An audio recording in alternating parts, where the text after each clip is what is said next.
కర్నూలులో ప్లాస్టిక్ రహిత నగరంగా తీర్చిదిద్దేందుకు ప్రజలంతా కలిసి రావాలని నగరపాలక సంస్థ కమిషనర్ పి విశ్వనాథ్ పిలుపునిచ్చారు.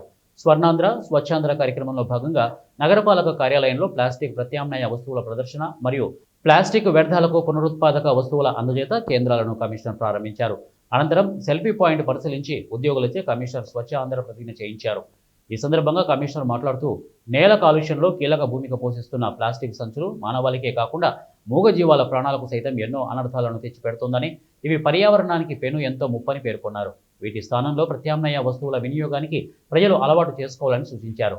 పర్యావరణాన్ని కాపాడుకోవడంలో బాధ్యత కలిగిన ప్రతి పౌరుడు తన కర్తవ్యంగా భావించి జూట్ బ్యాగులను వినియోగించాలని, ప్లాస్టిక్ వస్తువుల వాడకాన్ని పూర్తిగా నిషేధించాలని కమిషనర్ ప్రజలను కోరారు. ఈ కార్యక్రమంలో అదనపు commissioner RGV Krishna, deputy commissioner Satish Reddy, manager Chinnaramudu తదితరులు ఈ కార్యక్రమంలో పాల్గొన్నారు. ట్యాక్సులు కూడా చాలా పేరుకుపోయినాయి, కోట్ల రూపాయల్లో రావాల్సింది, వాటిని కూడా పే చేయాల్సిందిగా కోరుతున్నాం.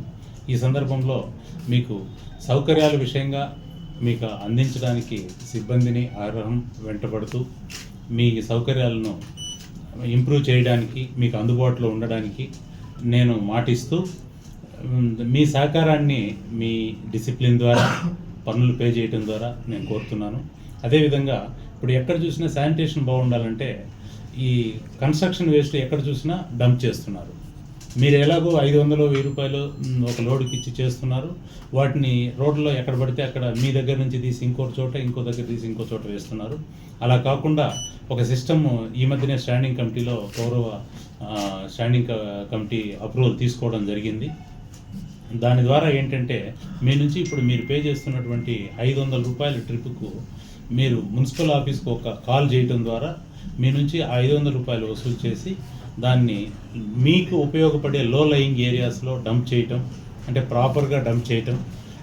ఆ తర్వాత ఏంటంటే ఇంకొన్ని చోట్ల మనకు సిఎన్డి వేస్ట్ ప్రాసెసింగ్ యూనిట్ ఉంది. దాని ద్వారా బ్రిక్స్ ఇలాంటి వాటిని డెవలప్ చేసి వాటి ద్వారా వచ్చే ఆదాయం కూడా పట్టణ ప్రజలకే ఖర్చు పెట్టడం జరుగుతుంది.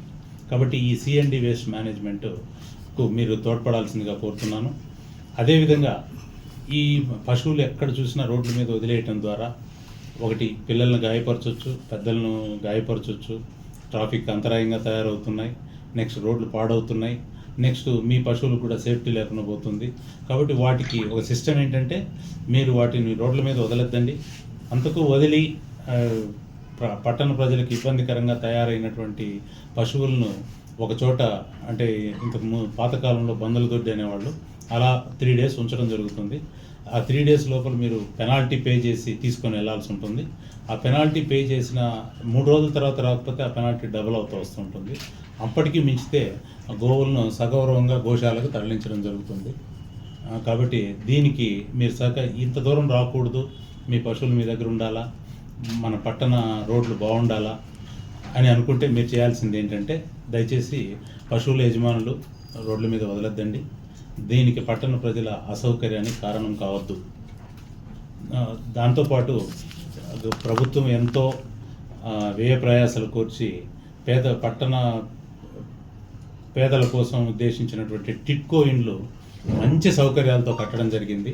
వాటిల్లో 300 చదరపు గజాలు ఉన్నటువంటి ఇండ్లను ఇమ్మీడియట్గా హ్యాండ్ ఓవర్ చేయడానికి చాలా ఇండ్లు రెడీగా ఉంటున్నాయి. వాటిని మీరు ఆక్యుపై చేసుకుంటే మీకు అన్ని సౌకర్యాలు కల్పిస్తాం.